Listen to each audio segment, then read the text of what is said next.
जय माता दी दोस्तों, महाशिवरात्रि के पर्व को भगवान शिव और माता पार्वती के विवाह उत्सव के रूप में मनाया जाता है।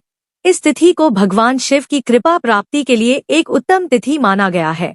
इस दिन पर शुभ मुहूर्त में भगवान शिव और माता पार्वती की पूजा अर्चना करना काफी फलदायक माना गया है। महाशिवरात्रि को शिव और शक्ति के मिलन के रूप में मनाया जाता है। इस दिन पर साधक पूरे दिन व्रत करते हैं और शुभ मुहूर्त में भगवान शिव और माता पार्वती की पूजा करते हैं। यह व्रत स्त्री व पुरुष दोनों द्वारा रखा जाता है। ऐसी मान्यता है कि इस व्रत को पूरी श्रद्धा के साथ करने वाले साधक की सभी मनोकामनाएं पूरी होती हैं और उसे सुख समृद्धि का आशीर्वाद मिलता है। इसी के साथ यह भी मान्यता है इस व्रत को करने से साधक को मनचाहे जीवन साथी की प्राप्ति हो सकती है। शिवरात्रि के एक दिन पहले यानी त्रयोदशी तिथि पर कुछ भक्त केवल एक समय ही भोजन ग्रहण करते हैं। महाशिवरात्रि के दिन सुबह जल्दी उठकर स्नान ध्यान के बाद व्रत का संकल्प लिया जाता है।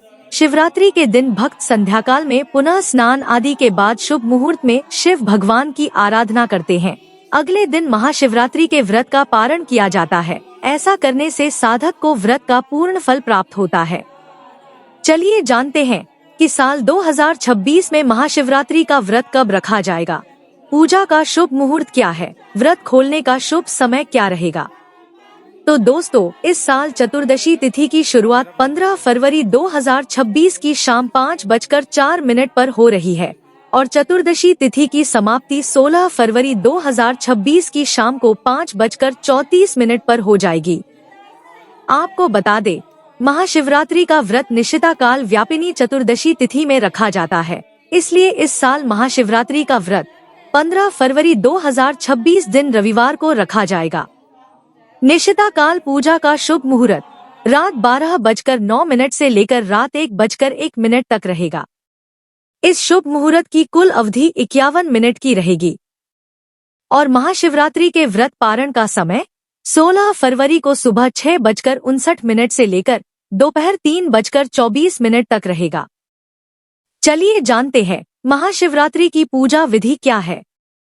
दोस्तों, महाशिवरात्रि वाले दिन व्रती को सुबह जल्दी उठकर स्नान आदि करने के बाद साफ सुथरे कपड़े पहनकर व्रत का संकल्प लेना चाहिए। इसके बाद शिव मंदिर में जाकर भगवान शिव की विधिवत पूजा अर्चना करें। उन्हें गंगाजल और पंचामृत से स्नान कराएं, गन्ने के रस से स्नान कराएं। इसके बाद चंदन आदि अर्पित करें, अक्षत अर्पित करें। भगवान भोलेनाथ को बेलपत्र, भांग, धतूरा, कमल गट्टा, फल, मिठाई, मीठा पान, इत्र, फूल, माला आदि अर्पित करें। हो सके तो भगवान भोलेनाथ को सफेद फूल या आंकड़े का फूल अर्पित करें। इसके बाद धूप दीप जलाएं और वहीं बैठकर शिव पुराण का पाठ या महामृत्युंजय मंत्र का जाप या फिर शिव के पंचाक्षर मंत्र ओम नमः शिवाय का जाप करें। इसके बाद शिव चालीसा का पाठ करें। फिर शिवजी की आरती करके विधिवत पूजा को संपन्न करें। इस दिन रात्रि के चारों पहर में पूजा करने का और जागरण करने का विधान है। ऐसा करने से आपको पूजा का कई गुना फल प्राप्त होता है। तो दोस्तों, यह जानकारी आपको अच्छी लगी तो कमेंट में जय माता दी जरूर लिखें और अगर आपका कोई सवाल है तो उसे कमेंट बॉक्स में अवश्य पूछ लें और इस वीडियो को लाइक करें, शेयर करें और साथ ही साथ चैनल को सब्सक्राइब करें। धन्यवाद।